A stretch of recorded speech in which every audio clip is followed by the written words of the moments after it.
Hey, my name's Brendan and welcome to the YouTube channel. Welcome to this video. I'm excited to show you my property and how I'm planning to rewild it over the next who knows how many years. Let's go have a look. So yeah, I'm excited to show you the property, but I'm also excited to tell you why this is happening. I myself have loved wildlife for my whole life. I've always found it incredibly interesting, and wildlife needs native habitat. So I myself am a home builder. I own a construction company. I thoroughly enjoy construction. It's something I grew into over the years, and everybody needs housing. So I help people build houses on their own lots. What that means is that sometimes we take a 2-acre property, we take a 5-acre property, and we remove a lot of that, or we create a lot of that to be turf grass, and from there we build the house, which is great, and we need to do that. But in saying that, it doesn't help our environment. I'm very happy to do it, but at the same time, part of it hurts me, and so I'm trying to make this transition where I'm improving my property, something that I own that I can actually work on. But on top of that, try to build my skills and be able to start a new business down in the future that I can actually help people do what I'm doing here. So hopefully you can come along and learn as I learn, but I'll show you what this looks like for now. So over the past 10 years, the first thing I ever started doing was planting trees. What I would do is every year or so I would buy, one mature tree that's a 10-12 foot sapling kind of thing. So there's a nursery not far, and I would purchase one of those and plant those.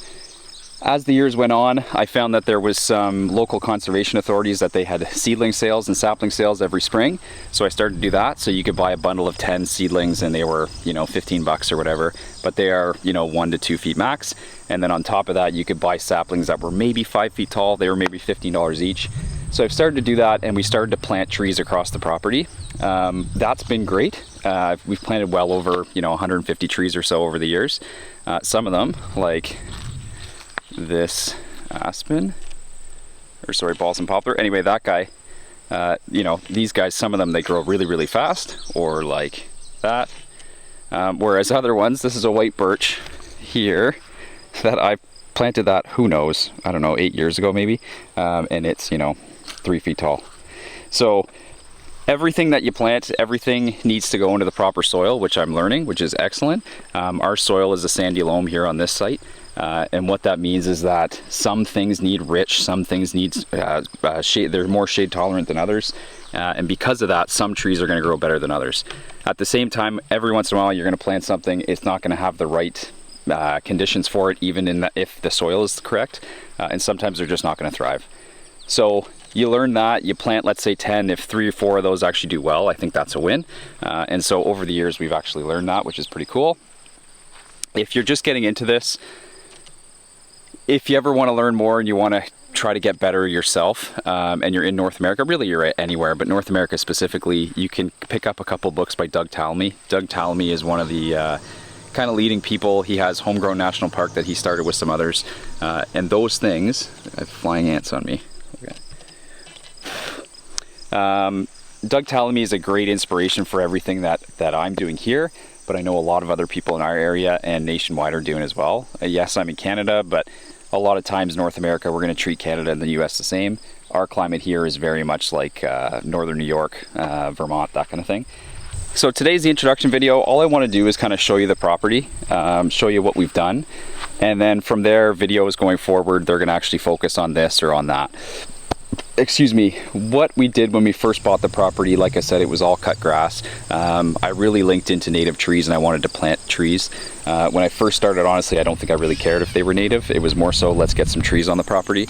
I myself know that when you see a nice house and it's under this incredible canopy of older trees, the value those trees bring is immense. And so when we see us going into a neighborhood, cutting down trees and building houses, when some of those trees could have survived, one, it's great for the habitat, but honestly, if you want to be very, very simple about it, it's also good for value. So those houses are going to be worth a lot more, which is interesting.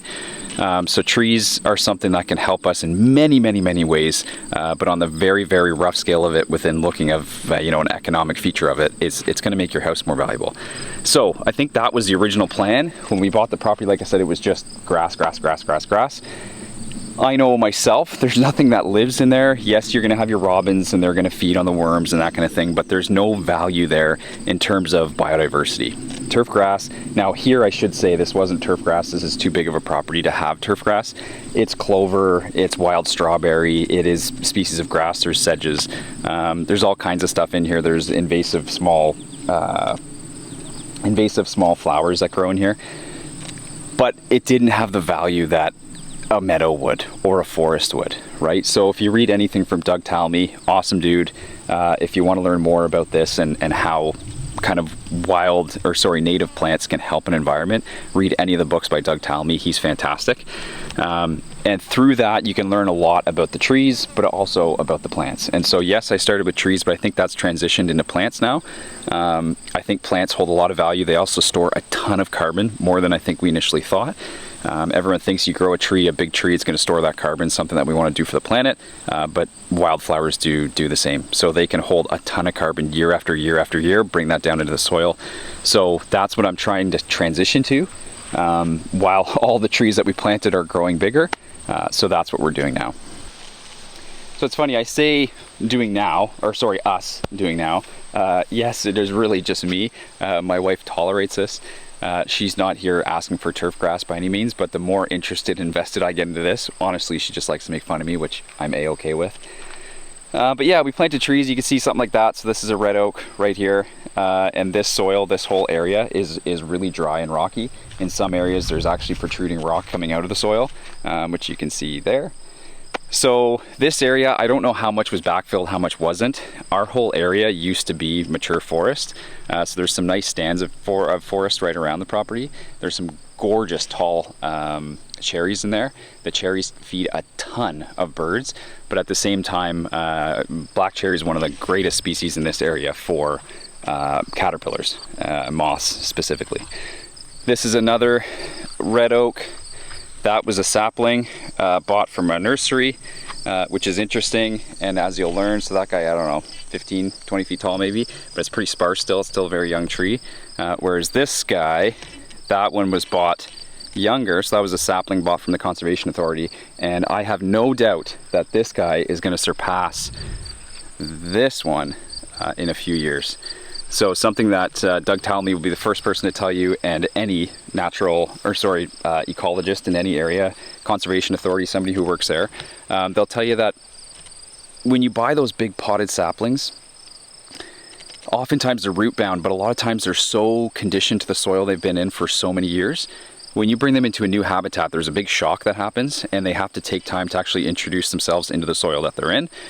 And it doesn't let them really grow. If you don't prepare those roots properly, as those roots grow and they keep getting bigger, they actually choke themselves out, because it just kind of keeps turning into the circle and they get bigger and they choke itself out. So it kind of drowns itself in a way.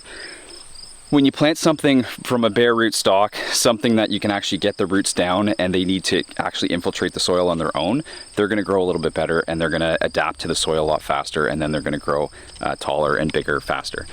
And be adapted to the soil better. So, like I said, this guy, I think, oops, wrong way, is going to outgrow that guy, even though it's maybe half the size currently. So other than that, white pine do great. They enjoy sandy soil. So we've got numerous white pine and they've done really well. So again, these guys, which, there's another one there, that one might be the better one. That one, who knows, I don't know. It's 10 years old maybe now, and it's whatever that is. 12, 15 feet tall. This guy here is a bur oak. This one probably has the most insects on it all throughout the year, caterpillars, insects in general. This guy grows incredibly well. I don't know why. It's a combination of the soil for sure. It has a little bit of shade from this massive red maple that was one of the largest trees on the property when we first bought it. But anyway, this guy does really, really well. And if you can tell, I'm gonna put the drone video on here, but you can see I just cut a little path through here. And so this was starting from 2 years ago. This is only the second year that this meadow has been in place. And what I've seen is that goldenrod is obviously the biggest one. As you can see around me, you see all the yellow tops. So there's goldenrod everywhere. There's a lot of aster, but I'm doing now my best to bring in other native wildflowers. Asters and goldenrod, like this one here, down here. They really only excel in the late summer and fall, which is great for a lot of species. But what I'm trying to do is bring other flowering plants for more biodiversity, but also to give more pollen and more food for the insects in this area throughout the year. So things that flower in the early spring, things like pussy toes, and then things, wild columbine, things that then are going to grow in the summer and the fall, to try to give as much food for insects and then birds and then mammals and everything throughout the whole season. So building on the species that grow here, there's also, you need structure. You need things for critters and animals to actually use. So I've tried to get myself out of this, tried to use deadwood across the property. So we had some pretty substantial Manitoba maples, which in our area aren't actually native. Manitoba maples, they're more of a shrub. They grow incredibly fast. They're a very impressive species, but they bring certain insects, like the box elder beetle.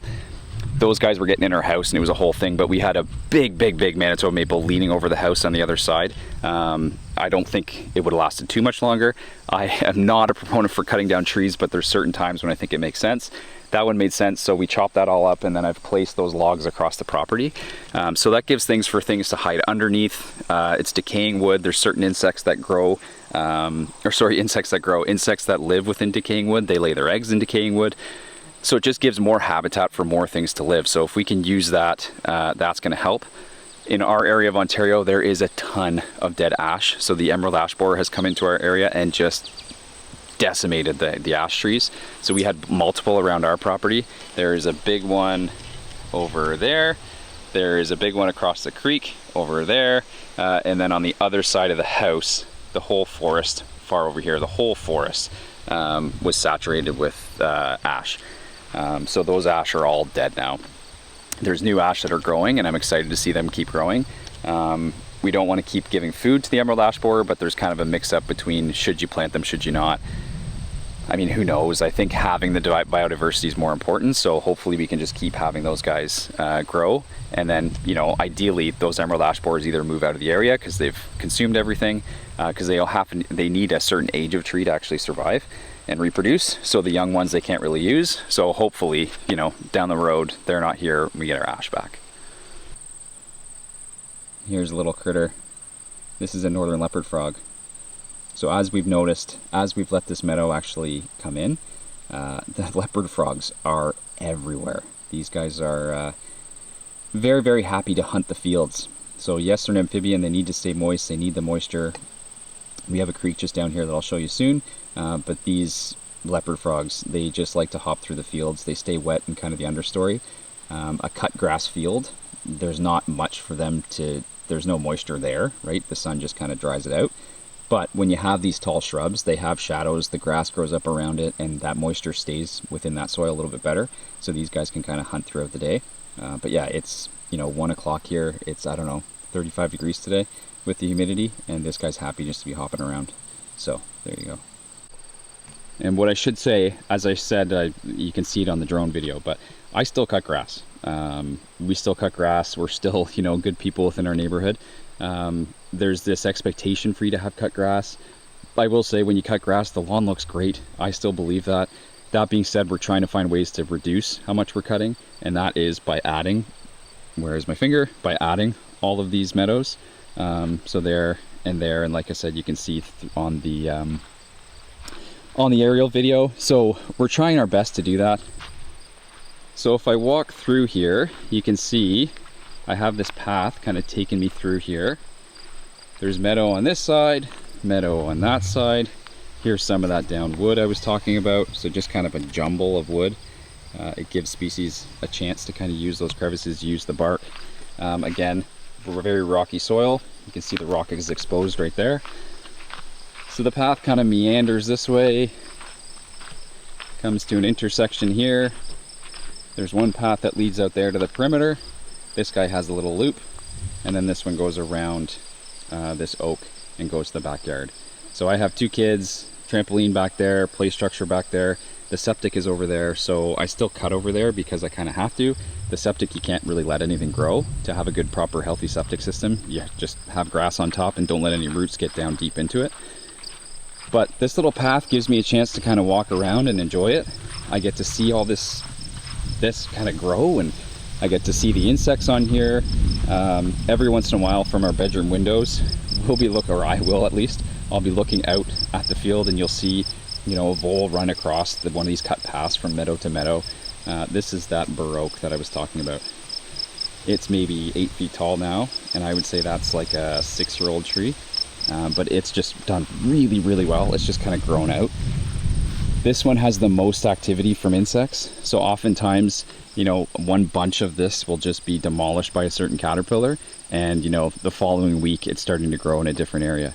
So you can see one shoot of this year. It kind of starts there, if you can see on the camera, and goes there. So just in this year, that's what, 8 inches, 10 inches maybe.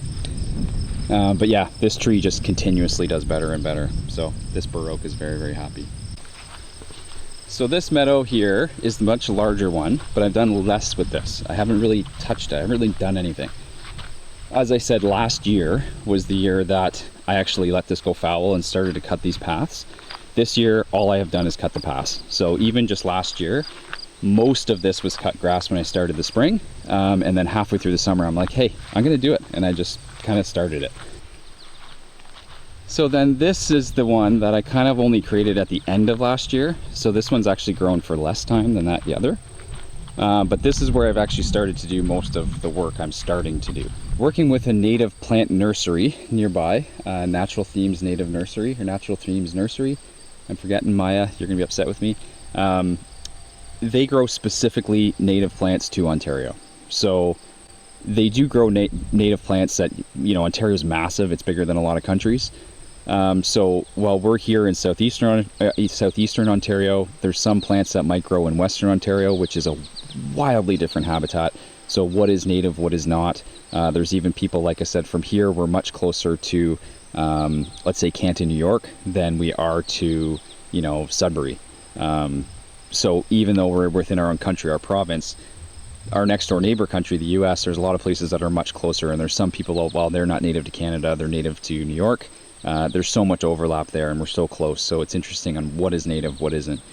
Regardless, all these plants that I've planted so far are native to our area of Ontario, or close to it. So we have things here like wild bergamot. People like to call that bee balm. Wild bergamot's the proper name. Over here we have dense blazing star. That guy is a magnet for all kinds of insects. So we have this guy, which is blue vervain. I love how it's blue because it's much more purple than anything. So that one I actually planted from the local conservation authority. I picked it up this spring, and it's done really, really well in here so far. It's more of a wet plant, but it's done well here in the dry condition, which is great. Mind you, I have watered this guy a good chunk, and we've had a great wet summer here. What else? I've planted some other stuff. Black-eyed Susans, obviously. So black-eyed Susans do well in dry areas, and they do really well with drought. So a lot of these plants, the goal here is that they do well with drought, because if they do, I'm not at liberty here to water this every day of my life. These plants are native, they understand the drought, they excel in the droughts conditions. Maybe not excel, but they survive really well. There's certain plants that can't do it, there's certain that can. The goal here is to have lots that actually do survive within those drought conditions. We have purple-headed coneflower, but they missed the planting season on that. But I have all kinds of stuff in here that hopefully it'll come back next year even stronger. We have cup plant and compass plant, and again, these guys won't flower this year, but the goal is that they actually flower next year. Those are big, tall sunflower species, but again, native to our area. And here I actually have a mini version of a mini. That's silly to say, but this is my version of a Miyawaki forest. So within this small area, there is sugar maple, butternut, that is hackberry, spruce, there's a red oak over here, that is a black walnut, there's another red oak, that's a red maple, another butternut, sugar maple, hackberry, a baneberry, or sorry, not baneberry, oh my gosh, what is that? I'm forgetting now. But another red oak right there. So within this spot, let's see, there's 1, 2, 3, 4, 5, 6, 7, 8, 9, 10, 11, 12, 13. So there's 13 trees here. And those 13 trees do not have a lot of space once they actually decide to grow. We're going to see how they actually do together. So these guys I have been watering heavily this year because I planted them last year and this year. So I want to give them the chance to actually get going. Once they get going, then obviously you don't need to water your trees, especially because in this area it's pretty moist, or it's moist enough. Just past here is the creek. You can see where all those Joe Pye weed are. That's the creek there. So we have lots of moisture in here. That creek holds water all year round, even in the driest of summers. So I'm hoping that this can actually grow, and yeah, we'll see how the Miyawaki forest actually exceeds or not. So then we walk down the driveway, and this is where the property gets a little bit more exciting. So we have a bridge on our property, which is great. Oh, there's the Eastern Phoebe sitting in the tree there. They nest on the property every year. Great little flycatchers. Anyway, so our property, we actually have a bridge that goes over the creek, which if you know anything about conservation authorities and building, in today's world, that is very, very tough to actually get approved. Oh, there's a green heron right there. No way. It just landed in the tree. So it might be hard to see, but there's a green heron sitting in that dead ash tree, just above and to the right of that duck box that I installed there. So if you can follow my finger, which you might focus on, but it's right there. I'll see if I can zoom in on the video. Anyway, this creek and this bridge is part of the reason why we actually bought the property. When we bought the property, these people had snakes in the house. They had boa constrictors. They were growing weed in the house. They smoked in the garage, and so the house kind of smelled like cigarettes too. Anyway, it was a jumble. But we came back to it numerous times, and we honestly bought it because of the property and because of this.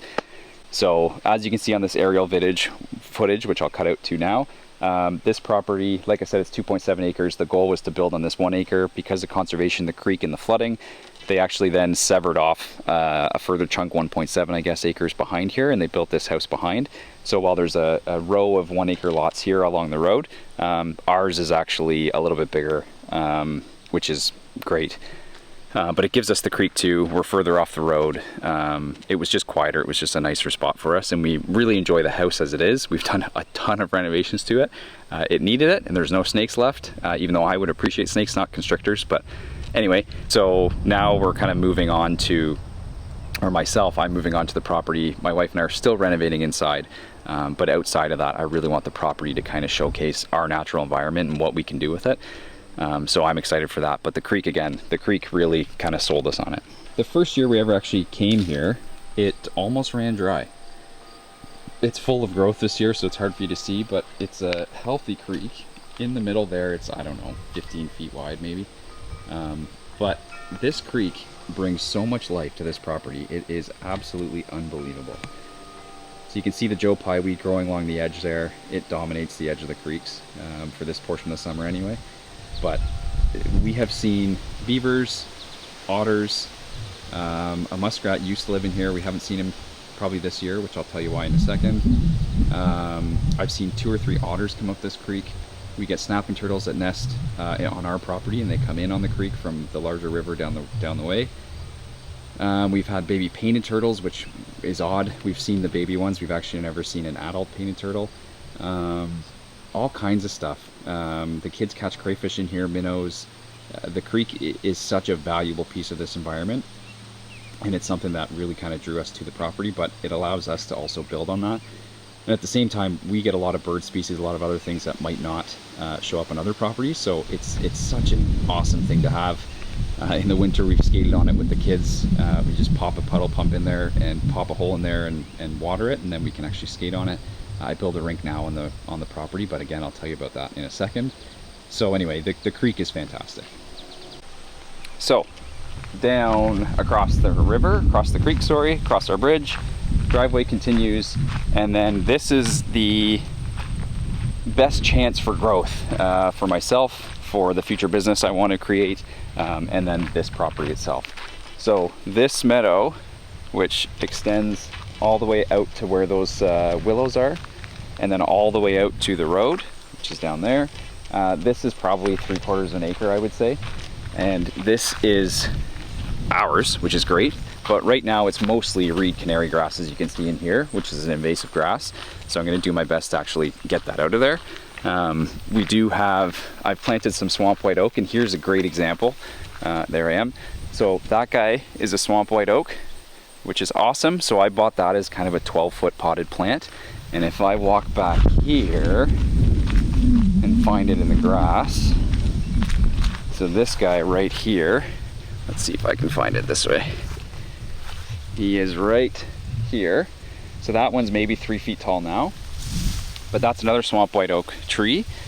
And I planted that as a seedling that was maybe a foot tall, and I cut the grass around it for a while, but now it's kind of gotten this high that it's really kind of fighting to beat the grass, beat the aster. That's purple loosestrife, which is also invasive, unfortunately. But that guy, I promise you, is going to outreach. So there he is now. There's the other swamp white oak that was a potted tree. This guy for sure will, I said that really weird, will for sure outgrow that other swamp white oak. So that is my goal, is to actually rewild all of this. I'll show you some plants in here. It's interesting. Once you learn about native plants, you see how much invasive plants dominate most of our areas. So like I said, all this grass in here is reed canary grass, which is invasive, which is great. All of this, the purple stuff, that's purple loosestrife, again, invasive. Over here, I'll flip you around. That is wild parsnip, which is invasive. And it's a noxious weed, unfortunately. So most of this field out here was wild parsnip. I have spent a ton of time cutting it out of there. What's interesting is that most of this now is goldenrod. Most of it's Canada goldenrod species. But this goldenrod species has crowded it out, which is excellent. So kind of on the far side of this meadow, it's still dry, and the goldenrod really hasn't established itself on the far side yet. And so I'm still in there cutting it down. But the goldenrod is impressive. So it's actually growing that out. This here is all aster, and the aster does the same, but the aster flowers much later. And then these guys, this sunflower-ish, this is called Ella de Campagne, and it is also invasive. A lot of the birds love that flower though. So a lot of this has to get cleared out of here, but I have to figure out my game plan, figure out what I can do, and get started. So along the driveway, there's a couple silver maples. This here is, oh, another frog. Look at out here. Here's another guy. So again, that's a northern leopard frog, is what that is. A nice, healthy little frog. Let's see if we can get him to jump. He will not jump. There he goes. So I need to figure out a game plan of what I want to do. Again, this area is going to see the biggest impact, and it's a lot of space to work with.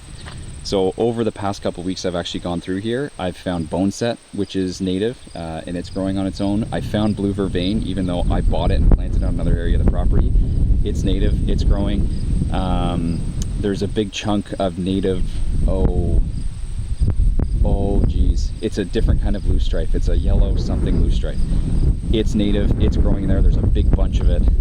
And then obviously this goldenrod, but the goldenrod does well, but it tends to overtake everything. So my goal is to make more paths through here, just like in the back, and then have different areas, kind of, you know, cone flowers here, and yeah, I don't know, whatever, like I don't even know yet. So the goal is to kind of do that, plant a tree or two, but I really want this to kind of stay as a meadow, and make this kind of an insect garden, if you could call it that. Butterfly garden, sure, but more so the moss, the insects, there's a whole lot more of them than the butterflies and moss. So kind of create this as a great little area for us, and something that I'm excited to use, but also when you drive down the road, you'll just see the color in here. That's what I'm super excited for.